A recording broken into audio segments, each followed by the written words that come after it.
माध्यम आईएएस द्वारा answer writing program शुरू किया गया था और उस आंसर राइटिंग प्रोग्राम के तहत बहुत से लड़कों ने पार्टिसिपेट भी किया। ऑनलाइन मोड में भी हमारे पास कापियां आई और ऑफलाइन में भी। ऑफलाइन मोड में कुछ यूट्यूब पर जाकर हम लगभग कुछ पेपरों का डिस्कशन किए कि इस पेपर में क्या चीज थी, लेकिन स्थिति क्या थी? स्थिति ये थी कि इस आंसर राइटिंग प्रोग्राम में वे लड़के भी पार्टिसिपेट कर रहे थे जो मेंस का यूपीएससी मेंस का एग्जाम दे रहे थे। यूपीएससी मेंस का एग्जाम समाप्त हो गया तो उन लड़कों का फोन आया, कॉल आई कि सर आपके पेपर से बहुत ज़्यादा हेल्प मिली है। उसके बाद माध्यम आईएएस ने उस पेपर का एनालिसिस किया और यह देखने का प्रयास किया कि कितने क्वेश्चन माध्यम आईएएस द्वारा संपादित किए जा रहे हैं आंसर राइटिंग प्रोग्राम से मिले हुए हैं। कुछ क्वेश्चन डायरेक्ट मिले हैं, कुछ क्वेश्चन पार्ट में मिला है, लेकिन इतना ये था कि क्वेश्चन का सपोर्ट मिल गया। पेपर का लेवल माध्यम आईएएस ने इसलिए थोड़ा सा अपग्रेड किया क्योंकि 2025 का जो यूपीपीसीएस का मेंस हुआ था, मेंस पेपर में पेपर की जो पोजीशन थी वह पोजीशन थोड़ी सी अपडेट थी और उसी अपडेट पोजीशन को ध्यान में रखते हुए माध्यम आईएएस ने अपना आंसर राइटिंग प्रोग्राम जो शुरू किया था, उस प्रोग्राम के तहत पीसीएस मेंस की तैयारी करने वाले स्टूडेंट प्लस पीसीएस मेंस की तैयारी के साथ साथ यूपीएससी का मेंस देने वाले लोग भी पार्टिसिपेट किए और उन पार्टिसिपेट स्टूडेंट को बेनिफिट हुआ और उस बेनिफिट का एक एग्जाम्पल के तौर पर या एक स्थिति के तौर पर आज मैं पेपर यूपीएससी के जीएस पेपर 2 का एनालिसिस कर रहा हूं कि कौन कौन से क्वेश्चन हमारे आंसर राइटिंग प्रोग्राम से आपको मिले। अगर 2025 के पैटर्न पर उत्तर प्रदेश लोक सेवा आयोग भी अपने मेंस के पेपर को अपडेट करता है और पेपर को स्टैंडर्ड थोड़ा सा बढ़ाता है तो माध्यम आईएएस द्वारा संचालित जो आंसर राइटिंग प्रोग्राम है वह प्रोग्राम इफेक्टिव हो गया और आज माध्यम आईएएस जिस आंसर राइटिंग प्रोग्राम को संचालित किया वह आंसर राइटिंग प्रोग्राम छात्रों के फीडबैक से बहुत सार्थक दिख रहा था क्योंकि उनके द्वारा जो फीडबैक आ रहे थे वो फीडबैक ज्यादा इफेक्टिव थे और उस इफेक्टिव फीडबैक को लेकर माध्यम आईएएस की टीम ने जो प्रयास कर रही है यूपीपीसीएस को लेकर और उस यूपीपीसीएस के क्वेश्चन यूपीएससी में मिल गया, इसका ध्यान है कि माध्यम आईएएस की टीम 2025 के पैटर्न को फॉलो करते हुए पेपर के लेवल को थोड़ा सा अपडेट किया है। इसीलिए कुछ क्वेश्चन डायरेक्ट आपको मिले हैं और कुछ क्वेश्चन के पार्ट मिले हैं। तो आइए अब देखते हैं कि पेपर का क्वेश्चन पैटर्न क्या है।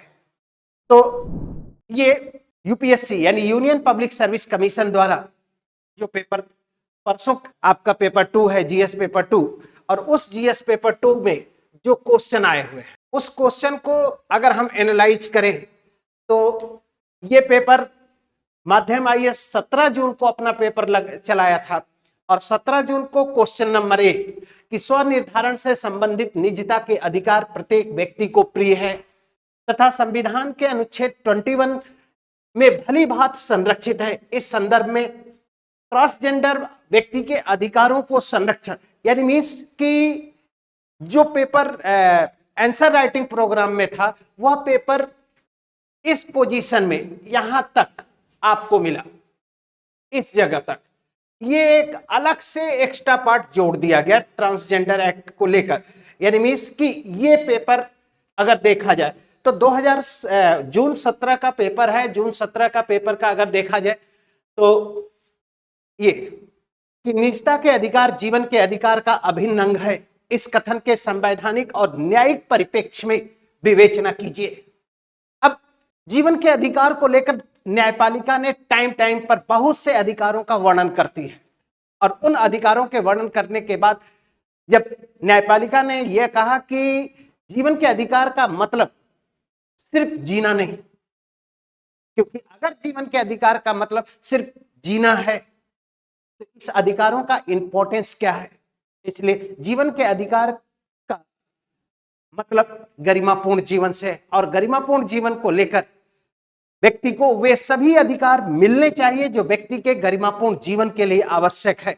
इस परिप्रेक्ष्य में लेकर ये क्वेश्चन आपका यहां पर है कि निजता का अधिकार जीवन के अधिकार का अभिन्न अंग है। इस कथन की संवैधानिक तथा न्यायिक परिप्रेक्ष्य में विवेचना करें। उसके बाद नेक्स्ट क्वेश्चन देखा जाता है कि नेक्स्ट क्वेश्चन थोड़ा सा अलग हटके है। अलग इस सेंस में है कि एक वर्ग के रूप में महिलाएं न तो किसी अल्पसंख्यक समूह का अंग है और न ही पिछड़ा वर्ग बनाती हैं मानी जाती हैं। इस कथन के प्रकाश में स्थानीय निकायों से संसद तक के महिला आरक्षण के क्रमिक विकास की विवेचना कीजिए। देखिए, महिला आरक्षण एक पॉइंट है, की पॉइंट यहां पर महिला आरक्षण को लेकर चला जा रहा है। अब यहां पर थोड़ा सा अगर एक फेमिनिस्ट थिंकर हैं और उन्होंने उनका एक कमेंट है कि महिलाएं पैदा नहीं होती बल्कि बनाई जाती हैं। वही स्थिति यहां से उठा के अगर लेके चलते हैं, इस स्टार्टिंग पॉइंट से अगर लेकर चलते हैं तो आपका ये स्थिति आपके कुछ हद तक और ज्यादा इफेक्टिव होगी। लेकिन महिला आरक्षण को लेकर महिला आरक्षण 73 और 74 अमेंडमेंट के थ्रू स्थानीय शासन में महिलाओं को 33% आरक्षण दिया गया। उसके बाद लोकसभा और विधानसभा में महिलाओं के आरक्षण को लेकर कई बार बिल लाए गए और उस बिल को लेकर राजनीतिक दलों के बीच एक मत का अभाव होने के कारण यह बिल पास नहीं हुआ। लेकिन वर्तमान सरकार ने नारी शक्ति वंदन अधिनियम करके महिला आरक्षण बिल को पारित किया और उसके बाद इस पूरी सिचुएशन में एक स्थिति पैदा हो जाती है कि यानी मीन्स की आपको शुरुआत करना है कि विमेंस इंपावरमेंट, यानी विमेंस इंपावरमेंट अगर जुलाई 15 का देखा जाए तो विमेंस इंपावरमेंट की जो सिचुएशन है, यहां पर विमेंस इंपावरमेंट को लेकर सेल्फ हेल्प ग्रुप रखा गया। अब विमेंस इंपावरमेंट की जो पोजीशन है, उस विमेंस इंपावरमेंट के लिए विमेंस रिजर्वेशन एक टूल्स है और उस टूल्स को लेकर यहां पर सेल्फ हेल्प ग्रुप रखा गया है और यहां पर रिजर्वेशन चाहिए। और इस रिजर्वेशन को लेकर अगर क्वेश्चन को रखते हैं तो 73, 74 अमेंडमेंट से लेकर आपका नारी शक्ति बंधन अधिनियम तक, और इसमें 2010 में यूपीए सरकार ने महिला आरक्षण विधेयक को उच्च सदन में पारित कराया और उच्च सदन में पारित कराने के बाद आपका जब निम्न सदन में जाता है और निम्न सदन में राजनीतिक दलों का जो गतिरोध है, वह गतिरोध फिर एक बार सामने होता है और सामने होने के कारण महिला आरक्षण विधेयक पारित नहीं हो सका। लेकिन वर्तमान सरकार ने महिला आरक्षण से संबंधित नारी शक्ति वंदन अधिनियम को पारित कर दिया। तो एक क्वेश्चन ये आपके लिए डायरेक्ट पोजीशन यहां से निकलती है। अब नेक्स्ट क्वेश्चन हम देखते हैं। तो नेक्स्ट क्वेश्चन यहां पर जो क्वेश्चन है कि वर्तमान दल बदल विरोधी व्यवस्था के अंतर्गत क्या लोकसभा अध्यक्ष का संवैधानिक पद दलगत राजनीति के कारण अति संवेदनशील हो गया है? परीक्षण किए। ध्रुवीकृत सदन के प्रबंधन में लोकसभा अध्यक्ष की निष्पक्षता को सुनिश्चित करने के लिए किन संस्थागत परिवर्तनों की आवश्यकता है? यह क्वेश्चन अगर देखा जाए तो 18 मार्च के पेपर में लोकसभा अध्यक्ष को हटाने की प्रक्रिया पूछी गई है। अब इस प्रक्रिया के तहत लोकसभा विपक्ष के सदस्यों द्वारा लोकसभा अध्यक्ष को हटाने की प्रक्रिया है और उसमें एक सिचुएशन ये रखा गया कि इस पोजीशन को लोकसभा अध्यक्ष हटाने की जो प्रक्रिया है, उस प्रक्रिया के थ्रू विपक्ष का आरोप लग गया और यह विपक्ष का आरोप लोकसभा अध्यक्ष की पोजीशन की निष्पक्षता की जांच को लेकर सदन में निष्पक्षता की स्थिति को व्यक्त करता है। तो अगर लोकसभा अध्यक्ष की पोजीशन सदन में निष्पक्ष है तो विपक्ष द्वारा यह आरोप नहीं लगना चाहिए। लेकिन विपक्ष हमेशा लोकसभा अध्यक्ष की भूमिका पर, निष्पक्षता पर सवाल खड़ा करता है। क्वेश्चन यहां पर है कि दल बदल यानी एंटी डिफेक्शन लॉ, तो एंटी डिफेक्शन लॉ को लेकर अगर देखा जाए तो एंटी डिफेक्शन लॉ में सदन की सदस्यता से अयोग्य करने की शक्ति सदन के अध्यक्ष को है। अब सदन के अध्यक्ष की जो भूमिका है अगर देखा जाए तो कई ऐसे अवसर आए कि लोकसभा अध्यक्ष या सदन के अध्यक्ष की भूमिका संदेहास्पद दिखती है और उस स्थिति में निष्पक्ष पोजीशन लोकसभा अध्यक्ष की नहीं हो पाती है। इसके लिए कई बार सुझाव दिए जाते हैं और सुझाव ये दिए जाते हैं कि लोकसभा अध्यक्ष की स्थिति भी ब्रिटेन के समान कर दी जाए। तो एक सुझाव यह है कि लोकसभा अध्यक्ष अगर किसी पार्टी का नहीं होगा या सर्वसम्मति से अगर लोकसभा अध्यक्ष का निर्वाचन होता है जिसको सभी पार्टियों का समर्थन मिले, तो ऐसी स्थिति में लोकसभा अध्यक्ष या सदन के अध्यक्ष के ऊपर जो आरोप लगते हैं वह आरोप खारिज हो जाएंगे और उसकी भूमिका लोकतंत्र को सशक्त बनाने में एक निष्पक्ष सदन के अध्यक्ष के रूप में होगी। एक पोजीशन तो ये है। नेक्स्ट पोजीशन, नेक्स्ट क्वेश्चन अगर देखा जाए तो नेक्स्ट क्वेश्चन इसमें यह है कि क्या मताधिकार एक मौलिक अधिकार है? निर्वाचक नामावली का पुनरीक्षण करते हुए भारत के निर्वाचन आयोग की परिस्थिति की विवेचना कीजिए। क्या यह निर्वाचकों की नागरिकता के प्रश्न का भी परीक्षण कर सकता है? एक क्वेश्चन। पहली बात कि निर्वाचक मताधिकार, क्या मताधिकार एक मौलिक अधिकार है? नहीं।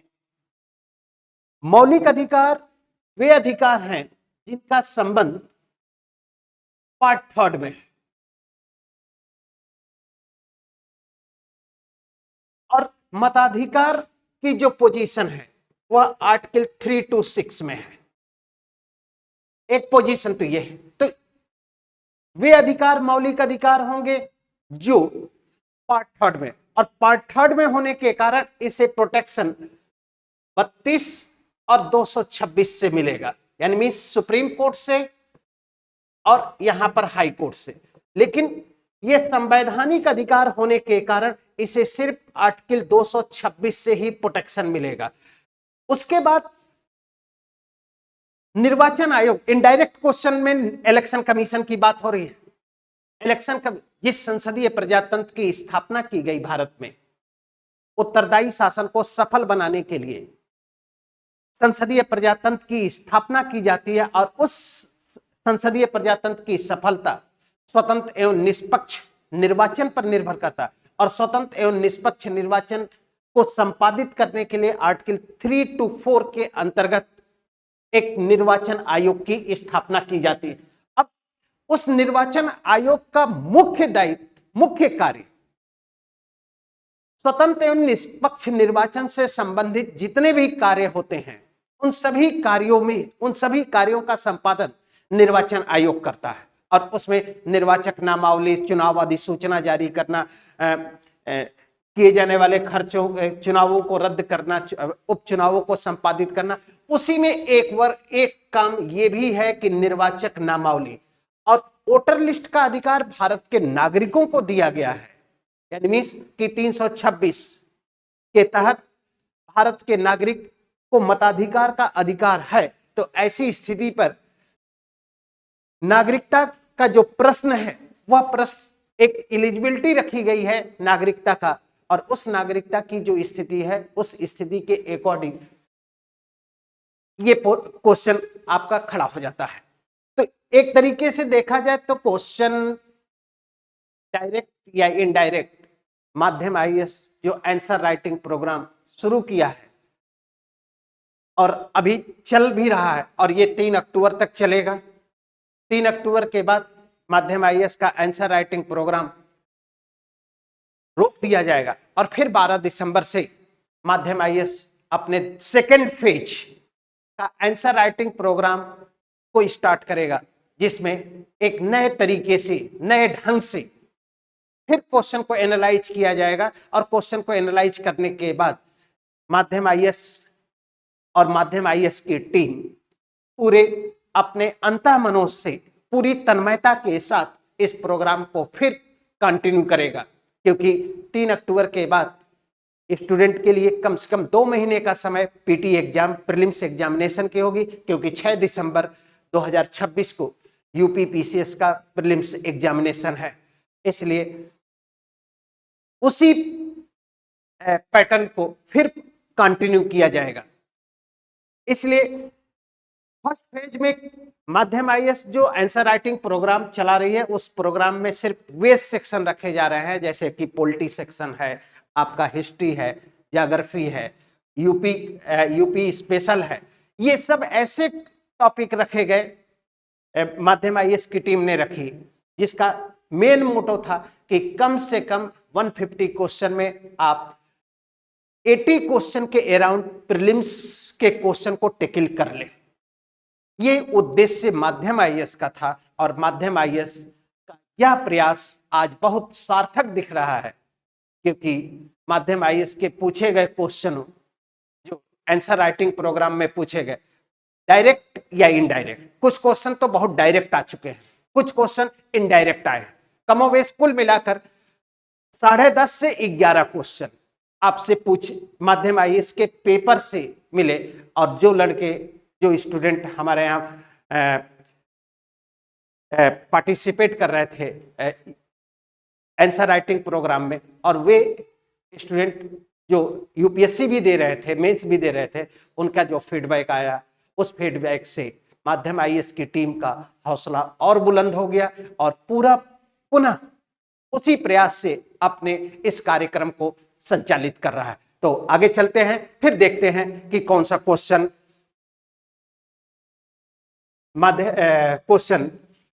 कि माध्यम आईएएस के आंसर राइटिंग प्रोग्राम से अब ये सब क्वेश्चन डिस्कस किए जा चुके हैं।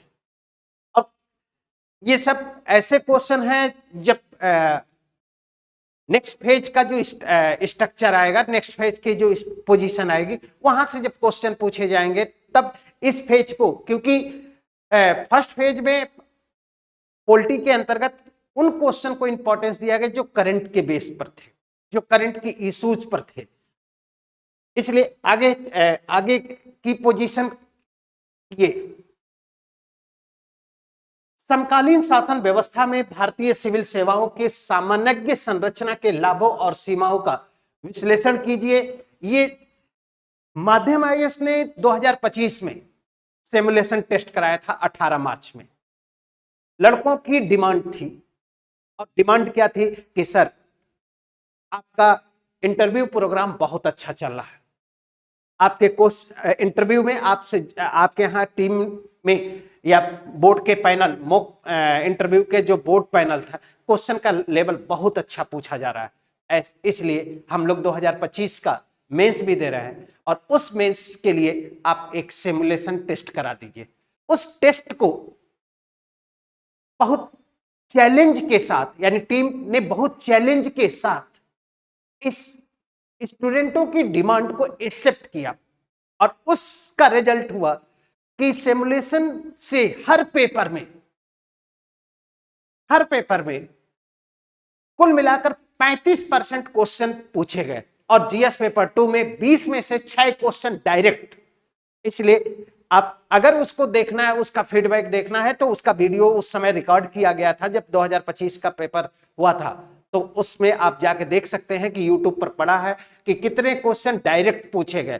तो यह क्वेश्चन सिमुलेशन का जो 18 मार्च को हुआ था, क्वेश्चन नंबर 17 की लोक सेवा आयोग या लोक सेवक लोकतंत्र के विकास के लिए क्या भूमिका निभाते हैं। तो 18 मार्च का अगर पोजीशन देखा जाए, तो 18 मार्च के क्वेश्चन में 17 नंबर का क्वेश्चन था, और यहां पर अगर देखिए, भारत की लोकतांत्रिक प्रक्रिया को मजबूत और सुदृढ़ करने में लोकसेवकों की भूमिका एक चुनौती से कम नहीं है, स्पष्ट करें। The role of civil servant in the strengthening in the consolidated India, the democratic process is no less than a challenge. Explain. अब इस पोजीशन को, यहां पर इस पोजीशन को अगर इस तरह से क्वेश्चन पूछा जा रहा है कि भारतीय सिविल सेवकों के बारे में, तो एक क्वेश्चन यहां से आपके पूरे बारे में जर्नलिस्ट, क्योंकि हमेशा एक जर्नलिस्ट वर्सेज स्पेशलिस्ट का मुद्दा आता रहता है, क्योंकि लोक सेवक जर्नलिस्ट हैं, स्पेशलिस्ट नहीं होते हैं, विशेषज्ञ। लेकिन इस जर्नलिस्ट पोस्ट के बाद भी इसकी स्थिति और ज्यादा महत्वपूर्ण हो जाती है। तो ऐसी स्थिति में अगर देखा जाए तो लोक सेवा की भूमिका भारत के सामान्य और लाभों और सीमाओं के हर बारे में ये कुछ स्पेशल रूप से, कुछ विशेष रूप से ये अपनी स्थिति भूमिका का निर्वाह करते हैं। और वर्तमान संदर्भ जो ग्लोबलाइजेशन का फेज है, जो लिबरलाइजेशन का फेज है, इस फेज में उनकी भूमिका और चैलेंजिंग है। कानून व्यवस्था की स्थापना से लेकर विकास के कार्यों तक, इन सभी कार्यों का दायित्व के रूप में जिस प्रकार से लोक सेवकों ने अपनी भूमिका का निर्वाह किया है वह एक प्रशंसनीय है। और उस प्रशंसनीय स्थिति को लेकर आप थोड़ा सा मेंशन और कर सकते हैं कि पुंछी आयोग ने अखिल भारतीय सेवा को जो डिमांड की जा रही थी कि अखिल भारतीय सेवा को समाप्त कर दिया जाए, उन्होंने ये रिकमेंडेशन दिया कि अखिल भारतीय सेवा को समाप्त न किया जाए, बल्कि भारत के कानून व्यवस्था और विकास के रूप में लोक सेवकों की भूमिका सराहनीय है। और इसके साथ आप इस क्वेश्चन को बाइंड अप कर सकते हैं। उसके बाद एक क्वेश्चन यहां पर है आपका, ये क्वेश्चन है IPMDA, और दूसरा सागर, और तीसरा क्वाड। क्वाड की भूमिका कैसी थी? क्वाड आप जानते हैं कि भारत, अमेरिका, ऑस्ट्रेलिया और जापान का मिलकर एक संगठन बनाया गया, और वहीं पर भारत ने ब्लू इकोनॉमी को लेकर या कोऑपरेटिव लेकर कोऑपरेशन डेवलपमेंट और समुद्री सीमा की सुरक्षा को लेकर जो सागर प्रोजेक्ट शुरू किया, उसके तहत ये स्थिति। तो जो क्वेश्चन यहां पूछा गया था, जो 11 जुलाई क्वेश्चन नंबर 3 सिर्फ क्वाड को लेकर पूछा गया है। और क्वाड को लेकर पूछा जाने का मतलब कि उस समय क्वाड को लेकर ज्यादा चर्चा में थी कि एशिया में चीन के प्रभुत्व को संतुलित करने के लिए क्वाड भारत के एक रणनीतिक संतुलन में एक महत्वपूर्ण भूमिका निभाता है। विवेचना कीजिए, सिर्फ स्ट्रेटजिकल इश्यूज को लेकर यहां पर क्वेश्चन है, और यहां पर समुद्री सुरक्षा प्लस डेवलपमेंट को लेकर, फिर ब्लू इकोनॉमी को लेकर जो एक पोजीशन है उसको मेंटेन करके आपको 3 डायमेंशन से क्वेश्चन उठाया गया है। इसलिए इस क्वेश्चन को इस तरीके से देखा जा रहा है। उसके बाद फिर ब्रिक्स का है।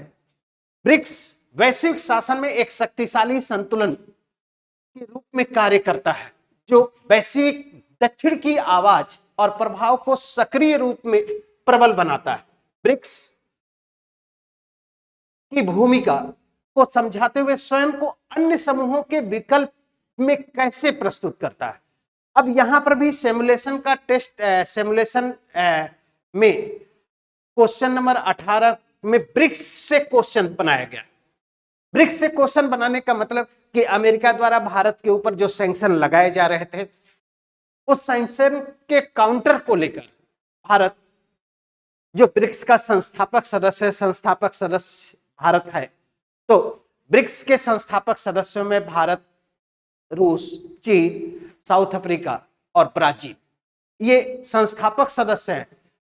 और इन सदस्यों ने अमेरिका के बढ़ते हुए प्रभुत्व को रोकने के लिए ब्रिक्स करेंसी, ब्रिक्स राष्ट्रों के बीच, आपसी करेंसी के बीच जो ट्रेड करने की बात है, उसको लेकर जो चीज सहमति बन रही है, उससे अमेरिकी प्रभुत्व को चुनौती दिया जा रहा है। और ये बेसिकली अगर देखा जाए तो ये सभी दक्षिण के राष्ट्र हैं। और दक्षिण के राष्ट्र का मतलब कि विकासशील राष्ट्र। अब इस स्थिति में अमेरिका नहीं चाहता है कि उसकी सुपरमेसी पर या उसके वर्चस्व को कोई चुनौती दे सके। वहीं पर चीन चाहता है कि विश्व व्यवस्था एक ध्रुवी न रहे, बल्कि विश्व व्यवस्था बहुध्रुवी रहे या द्विध्रुवी कम से कम। यानी मीन्स कि चीन अपनी शक्ति के माध्यम से, अपने प्रभुत्व के माध्यम से, अपनी आर्थिक शक्ति के माध्यम से विश्व व्यवस्था को बहुध्रुवी बनाने का प्रयास करता है, जिसके कारण अमेरिका की सर्वोच्चता स्थापित रहे। और अमेरिका ने हमेशा हर राष्ट्रों के आंतरिक मामलों में जिस तरह से सैंक्शन लगा रहे हैं, जिस तरह से सैंक्शन की स्थापना कर रहा है, उस सैंक्शन की स्थिति को लेकर ब्रिक्स से क्वेश्चन पूछा गया। और 18 मार्च में डायरेक्ट क्वेश्चन ब्रिक्स से है, लेकिन यहां पर ब्रिक्स का क्वेश्चन एक स्थिति के रूप में है। और 18 मार्च, ये 18 ब्रिक्स मुद्रा का अस्तित्व विश्व व्यवस्था में परिवर्तन की शुरुआत है।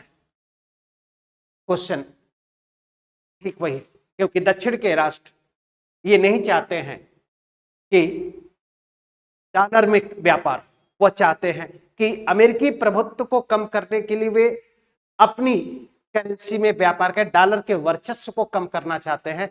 इसलिए ब्रिक्स के राष्ट्रों के द्वारा अमेरिका के डॉलर को चुनौती देने के लिए, अमेरिका के डॉलर को वर्चस्व देने के लिए यह प्रयास किया जा रहा था। तो एक क्वेश्चन यहां से आपका था। उसके बाद सबसे इंपॉर्टेंट क्वेश्चन था 11 नंबर का क्वेश्चन था कि जून 10 को क्वेश्चन नंबर 9 कि भारत की संघीय राज्य व्यवस्था में राज्यपाल की स्थिति की विवेचना कीजिए।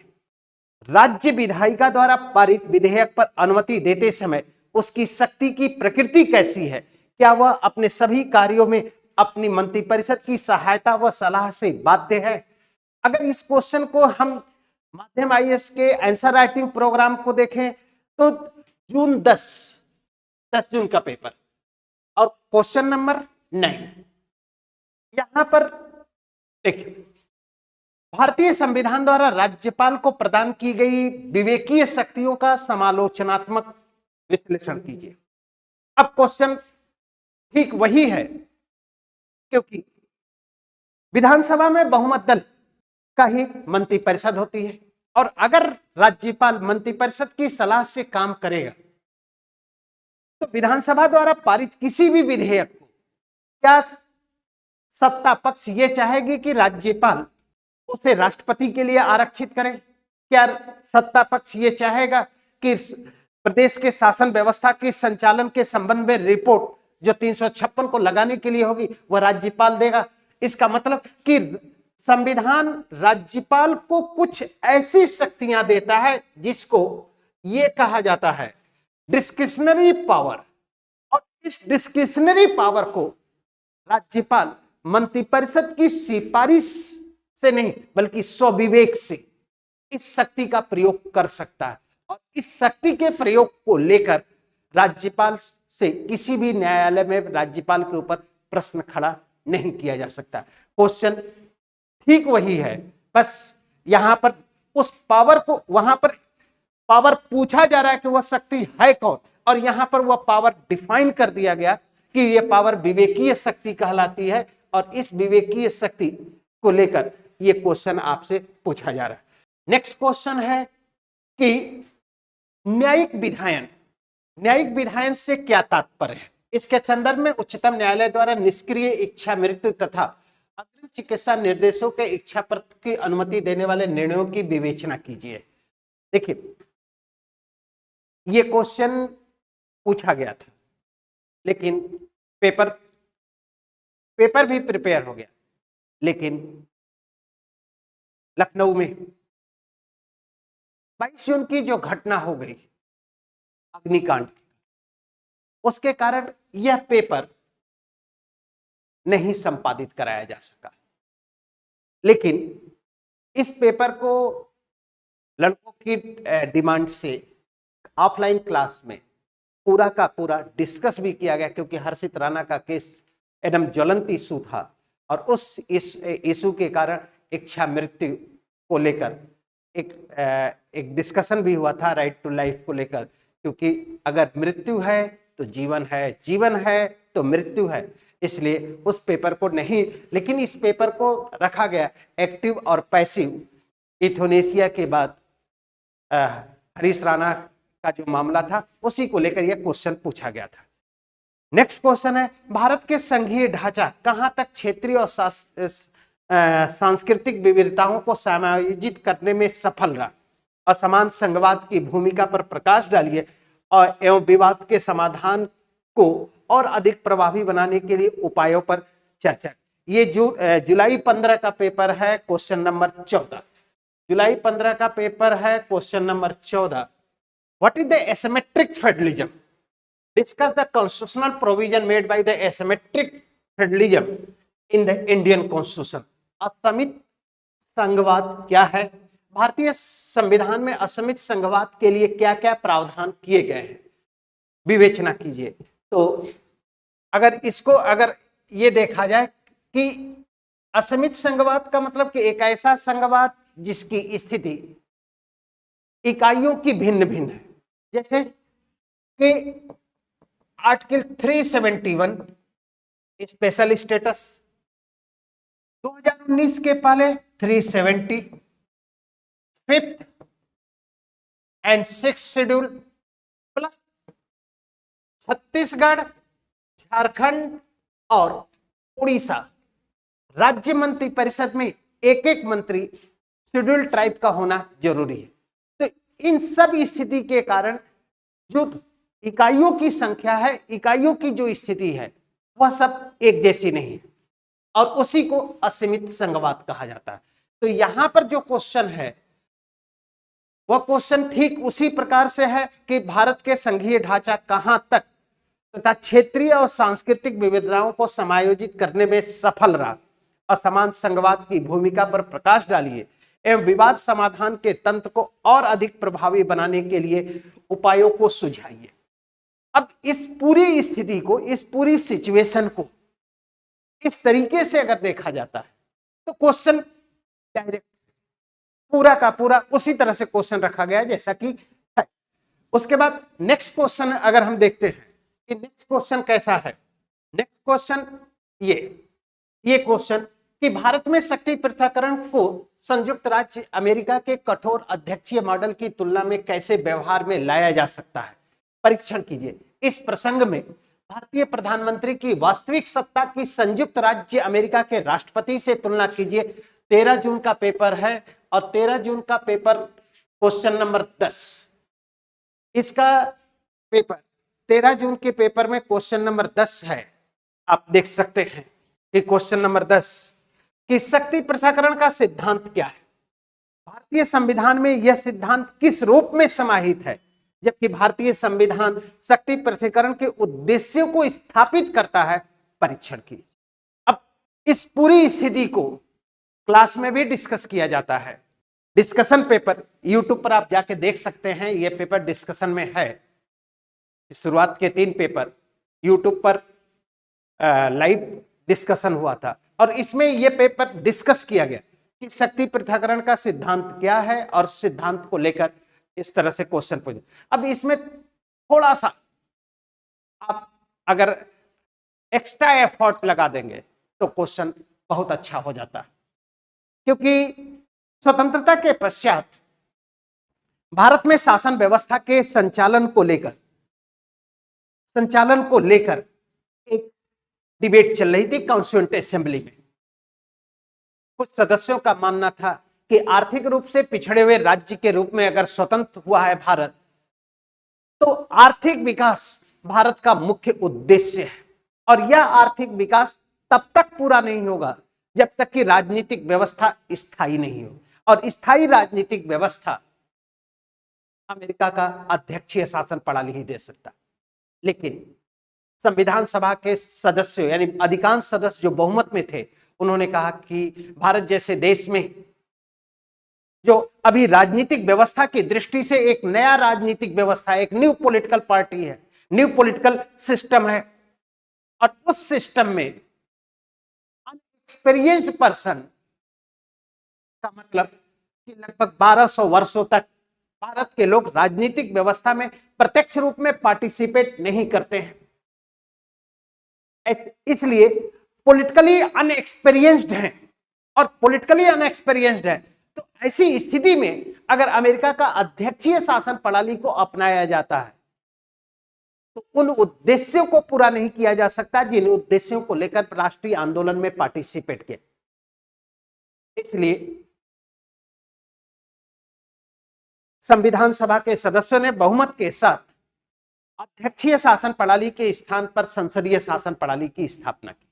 लेकिन दूसरे तरफ विधायिका और कार्यपालिका की निरंकुशता न हो, इसलिए शक्ति पृथक्करण का सिद्धांत आर्टिकल 50 में इसलिए स्थापित हो गया कि separation between executive and judiciary. अब separation between executive and judiciary यानी मींस की कार्यपालिका का सदस्य न्यायपालिका का सदस्य नहीं होगा। बस आर्टिकल 50 यही कहता है कि separation between executive and judiciary. इसका दूसरी मीनिंग निकलेगी कि no separation between legislative and executive, और अगर लेजिस्लेटिव और एग्जीक्यूटिव के बीच सेपरेशन हो जाता तो there is no establishment of the parliamentary system और कॉन्स्टिट्यूएंट असेंबली स्वतंत्र भारत के लिए। रिस्पॉन्सिबल गवर्नमेंट चाहते थे और रिस्पॉन्सिबल गवर्नमेंट संसदीय देता, और संसदीय शासन प्रणाली में विधायिका और कार्यपालिका का एकीकरण होना आवश्यक है। इसलिए 12 और 36 में जिस राज्य की परिभाषा दी गई है उस राज्य में विधायिका और कार्यपालिका है। इसलिए भारत के संविधान के अनुसार संसदीय राज्य आर्टिकल 36 और आर्टिकल 12 संसदीय राज्य की स्थापना करता है। तो यहां पर यह क्वेश्चन आपके लिए बहुत इंपॉर्टेंट था कि शक्ति पृथक्करण, और इस तरह से आप क्वेश्चन को, क्योंकि टेस्ट दूसरा है, तो अगर टेस्ट दूसरा है तो शुरुआत के 3 टेस्ट यूट्यूब पर गए हैं, लाइव डिस्कशन किया गया है, और शुरुआत के 3 टेस्ट लाइव डिस्कशन हुआ। उसके बाद इन जो टेस्ट हुए हैं या हो रहे हैं, अभी चल रहा है, प्रोग्राम कंटिन्यू चल रहा है, और उस टेस्ट का ऐप पर डिस्कशन हो रहा है या ऑफलाइन स्टूडेंट आकर बैठ के देते हैं और उनके सामने डिस्कशन किया जाता है। तो माध्यम आईएएस की टीम एक अच्छा इनिशिएटिव उठाई है, और उस इनिशिएटिव का सार्थक प्रयास आज दिखता है यूपीएससी के पेपर 2 में कि डायरेक्ट या इनडायरेक्ट, कुछ क्वेश्चन डायरेक्ट रूप में फंसे हैं और कुछ इनडायरेक्ट रूप में आंसर राइटिंग प्रोग्राम से। तो स्टूडेंट का ये एप्रिसिएशन बहुत प्रशंसनीय है, और मैं और माध्यम आईएएस की टीम छात्रों के इस प्रशंसनीय सहयोग के लिए बहुत बहुत धन्यवाद देती है। और माध्यम आईएएस की टीम पूरे तन्मयता के साथ अपने इस आंसर राइटिंग प्रोग्राम को आगे बढ़ा भी रही है। नेक्स्ट क्वेश्चन, दबाव समूह सामाजिक आंदोलन कारपोरेट लॉबी किस सीमा तक बहिष्कृत हितों का प्रतिनिधित्व करते हुए भारत में बहुलवादी लोकतंत्र की गहराई प्रदान कर रहे हैं। कारपोरेट संप्रदाय एवं राजनीतिक शक्ति के बढ़ते हुए गठजोड़ से क्या औपचारिक लोकतांत्रिक संस्थाओं की स्वायत्तता को खतरा उत्पन्न हो रहा है? यहां पर क्वेश्चन इसलिए नहीं रखा क्योंकि सिर्फ एक पार्ट पूछा गया है, प्रेशर ग्रुप, और प्रेशर ग्रुप होने के कारण, प्रेशर ग्रुप की स्थिति होने के कारण इस क्वेश्चन सिर्फ यहीं पर दबाव समूह कि दबाव समूह क्या है, राजनीतिक दलों से किस प्रकार भिन्न है, और दबाव समूह की भूमिका राजनीति में एक प्रभावी भूमिका कैसे है, या फिर आर्टिकल 19 को लेकर जो 91B को लेकर समूह समुदाय बनाने की सी 91C समूह समुदाय और स्वायत्त समूह बनाने की स्वतंत्रता है, उसको लेकर ये क्वेश्चन पूछा गया था। इसलिए ये क्वेश्चन सिर्फ इतना ही दबाव समूह है, इसलिए ये ज्यादा डिस्कशन नहीं किया गया। नेक्स्ट क्वेश्चन है आपका कि शासन में पारदर्शिता और जवाबदेहिता का उद्देश्य केवल भ्रष्टाचार को नियंत्रित करना नहीं बल्कि विधि के शासन और सहभागितापूर्ण शासन पार्टिसिपेटरी गवर्नमेंट का पालन करने के लिए नीति निर्माण प्रक्रिया में हितधारकों का विश्वास स्थापित करना है। टिप्पणी कीजिए। और ये क्वेश्चन सिटीजन चार्टर का है, रिस्पॉन्सिबिलिटी, और उस सिटीजन चार्टर उत्तरदायित्व और निर्धारण को स्थापित करने के लिए सिटीजन चार्टर एक माध्यम है, माध्यम यानी एक टूल्स है। और उस सिटीजन चार्टर के माध्यम से एक समय डिसाइड कर दिया जाता है जिसके द्वारा उत्तरदायित्व को स्पष्ट कर दिया जाए कि सिटीजन चार्टर का मतलब कि सरकारी संस्थाओं में किसी भी कार्य को संपादित करने के लिए समय का निर्धारण करना। अगर उस समय में वह कार्य संपादित हो रहा है तो लोक सेवक या सार्वजनिक संस्थाएं या पब्लिक सर्वेंट्स अपने उस लक्ष्यों को पूरा कर ले रहा है जिन लक्ष्यों को लेकर उनकी दायित्व है। इससे जनता में लोगों के प्रति विश्वास होगा और इस विश्वास के कारण स्थिति होगी कि सरकार और जनता के बीच जो डिस्टेंस ज्यादा है वह डिस्टेंस कम होगा और जनता सरकार के साथ कोऑपरेशन को बढ़ावा देगी। तो ये क्वेश्चन यहां पर है सिटीजन चार्टर को लेकर। अब सिटीजन चार्टर को लेकर 18 मार्च का क्वेश्चन है और 18 मार्च के क्वेश्चन सिमुलेशन टेस्ट में अगर देखा जाए तो 18 मार्च का क्वेश्चन नागरिक चार्टर केवल पूछा जा रहा है डायरेक्ट, ये कि नागरिक चार्टर क्या है, भारत में नागरिक चार्टर की भूमिका का विश्लेषण कीजिए। तो नागरिक चार्टर उत्तरदायित्व और जवाबदेहिता को निर्धारित करने का एक प्रयास था, एक साधन है, और इस साधन के थ्रू ये नागरिक चार्टर की स्थापना की जा रही है। नेक्स्ट, उसके बाद स्व अधिकार आधारित कल्याण का संवैधानिक दायित्व को गैर एकीकृत शासन और न्यूनतम सार्वजनिक निवेश की स्थिति में प्रभावी रूप से साकार किया जा सकता है। एक क्वेश्चन ये है। अब यहां पर एक क्वेश्चन ये है कि क्या शिक्षा को मुख्यतः राज्य के कल्याणकारी जिम्मेदारी के रूप में देखा जाना चाहिए? एक वैश्विक प्रतिस्पर्धी ज्ञान आधारित राष्ट्र के निर्माण हेतु रणनीतिक निवेश के रूप में समालोचनात्मक व्याख्या कीजिए। माध्यम आईएएस का जो आंसर है इसमें इस तरह से क्वेश्चन नहीं पूछा गया यहां पर कि शिक्षा के अधिकार का महत्व बताइए, और शिक्षा के अधिकार पर अगर देखा जाए तो शिक्षा के अधिकार को लागू करने के लिए सरकार द्वारा क्या क्या प्रभावी कदम है। शिक्षा के अधिकार का मुख्य उद्देश्य ज्ञान आधारित भारत का निर्माण करना था, और इसी को लेकर मोहिनी जैन बनाम कर्नाटक राज्य 1992 के मामले में सुप्रीम कोर्ट ने कहा कि शिक्षा का अधिकार एक मौलिक अधिकार है और इसे आर्टिकल 21 में जोड़ा जाए। लेकिन प्रश्न ये उठता है कि शिक्षा का अधिकार एक मौलिक अधिकार अगर है तो ये अधिकार सभी को मिलना चाहिए, और जब सभी को अधिकार मिलना चाहिए तो ये अधिकार समानता के अधिकार में जाना चाहिए आर्टिकल 14 से लेकर 18 के बीच में। लेकिन आर्टिकल 21 में क्यों? आर्टिकल 21 में इसलिए रखा गया कि without education there is no gain of the prosperous life.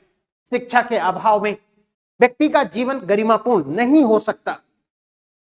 इसलिए शिक्षा के अधिकार को 21 में रखकर यह स्थापित करने का प्रयास किया गया कि शिक्षा का अधिकार व्यक्ति के जीवन को गरिमापूर्ण बनाने में एक सकारात्मक भूमिका का निर्वाह करता है। और ऐसी स्थिति में 86 अमेंडमेंट के थ्रू आर्टिकल 21 में एक नया आर्टिकल 21A जोड़ा जाता है और 6 से 14 वर्ष के बालकों के लिए एक निःशुल्क शिक्षा की व्यवस्था की गई, और उसके बाद शिक्षा अधिकार अधिनियम 2008-9 पारित कर दिया गया। तो एक सिचुएशन इस तरह से है। उसके बाद भारत का वैश्विक प्रवासी समुदाय एक जीवन सेतु की तरह कार्य करता है। वह एक महत्वपूर्ण आर्थिक कारक और ज्ञान तंत्र भी है जो सांस्कृतिक विरासत को विश्व भर में भू राजनीतिक प्रभाव और रणनीतिक सामर्थ्य में रूपांतरित करता है। इस कथन का समालोचनात्मक परीक्षण कीजिए। ठीक, ये टॉपिक है डायस्पोरा का, और डायस्पोरा में जो विश्व में भारतीय डायस्पोरा का इम्पोर्टेंस है और इस समय भारत सरकार जिस कल्चरल डिप्लोमेसी के थ्रू अपने प्रवासी भारतीयों के साथ अपने संपर्कों को मजबूत कर रही है, उस स्थिति में भारत इस पूरी स्थिति को और ज्यादा प्रभावी बना रही है। इसका दूसरा पहलू है कि 70 के दशक के पहले यानी मीन्स कि 1970 से पहले और 1970 के बाद डायस्पोरा को दो पार्ट में डिवाइड किया जाता है, एक ओल्ड डायस्पोरा और एक न्यू डायस्पोरा।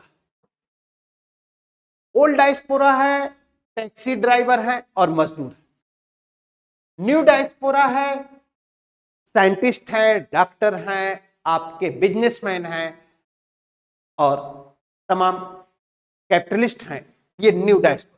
तो न्यू डायस्पोरा की स्थिति से प्रवासी समुदाय के जीवन कार्य कर रही है, इसलिए इनकी भूमिका ज्यादा से ज्यादा महत्वपूर्ण होती जा रही है। और लास्ट क्वेश्चन है आपका यूपीएससी का कि चीन के बेल्ट एंड रोड इनिशिएटिव यानी BRI के दक्षिण एशिया को एक क्षेत्रीय भू क्षेत्र में बदलकर महाशक्तियों के प्रतिस्पर्धा के रंगमंच में परिवर्तित कर दिया है। क्लियर? परिवर्तित कर दिया गया है। दक्षिण एशिया में भारत की सुरक्षा और क्षेत्रीय प्रभाव पर BRI के रणनीतिक प्रभावों का विश्लेषण कीजिए। ये क्वेश्चन, इतना क्वेश्चन 11 जुलाई को क्वेश्चन नंबर 8 11 जुलाई को क्वेश्चन नंबर 8 पूछा जा रहा है, यानी आधा क्वेश्चन पूछा गया है। और अंतरराष्ट्रीय परिदृश्य में दक्षिण के हितों की रक्षा करने के लिए भारत ने कौन कौन से कूटनीतिक कदम उठाए। अब दक्षिण में जो इस स्थिति को लेकर आगे बढ़ रहा है, क्योंकि यहां पर जो क्वेश्चन है वह है कि दक्षिण एशिया में बेसिकली दक्षिण यानी मीन्स कि दक्षिण एशिया में जो भी राष्ट्र हैं वह सब विकासशील राष्ट्र हैं, तो उनके क्षेत्रीय प्रभावों पर और इस के थ्रू या इस स्थिति के थ्रू चीन इस माध्यम से अपनी पूरी की पूरी स्थिति को बनाना चाहता है, चाहे वो सीपेक हो, चाहे आपका हब्बन टोटा हो या स्प्रिंग ऑफ पल्स हो, इस तरह से, या हिंद महासागर पे। इस पूरी स्थिति के कारण चीन अपने दक्षिण एशिया में अपने प्रभुत्व को स्थापित करना चाहता है और भारत चीन के बढ़ते हुए प्रभाव को नियंत्रित और संतुलित करने के लिए, यानी मीन्स कि चीन की एशिया में बढ़ती हुई आर्थिक और सैन्य शक्ति एशिया की सुरक्षा के लिए खतरा माना जाता है। यह दृष्टिकोण भारत और जापान का है और इसी प्रकार का दृष्टिकोण अमेरिका का। इसलिए भारत, जापान और अमेरिका मालाबार के तट पर मिलिट्री एक्सरसाइज भी करते हैं, नेवी एक्सरसाइज भी करते हैं, जो चीन के बढ़ते हुए प्रभाव को नियंत्रित किया जा सके। तो ये आंसर राइटिंग प्रोग्राम या माध्यम IAS के द्वारा जो चलाए गए आंसर राइटिंग प्रोग्राम का एक परफॉर्मेंस था, जिसने पेपर को एनालाइज किया गया और उस एनालिसिस के बाद इस तरह से क्वेश्चन देखा गया कि कितना। इसलिए 2025 का जो पेपर था, अब तक के पेपर में UPPCS का जो पेपर है वो अपडेट था, क्योंकि जब सिमुलेशन टेस्ट कराया जा रहा था तो उस सिमुलेशन टेस्ट में पार्टिसिपेट करने वाले स्टूडेंट कह रहे कि पेपर सर टफ है, लेकिन जब पेपर दे के निकलते हैं तो बोलते हैं कि सर पेपर आपके एकदम नियर बाई था आपके पेपर। और उस पेपर में GS पेपर 2 से direct 6 question as it is question पूछे गए, जैसा कि सिमुलेशन टेस्ट में किया गया।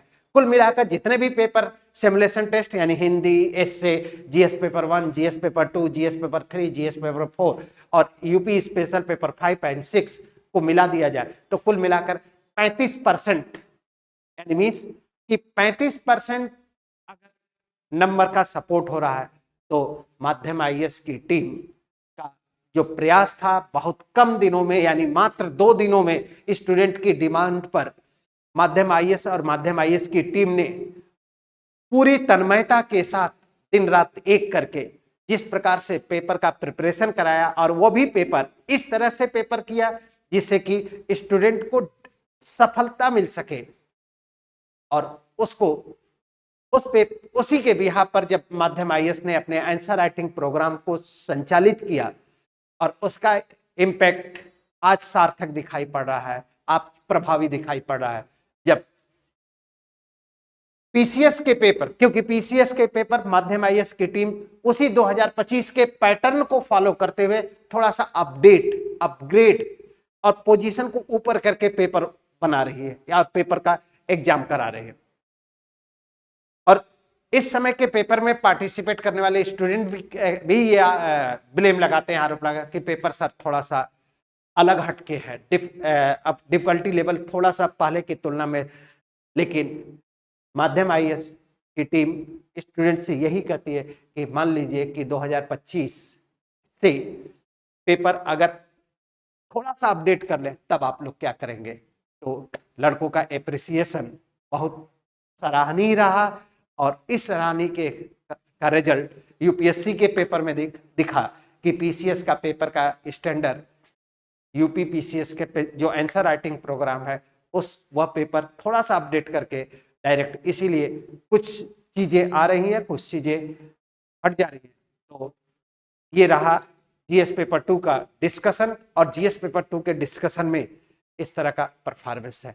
तो बहुत बहुत धन्यवाद आप सभी लोगों के लिए माध्यम आईएएस और माध्यम आईएएस की टीम की ओर से।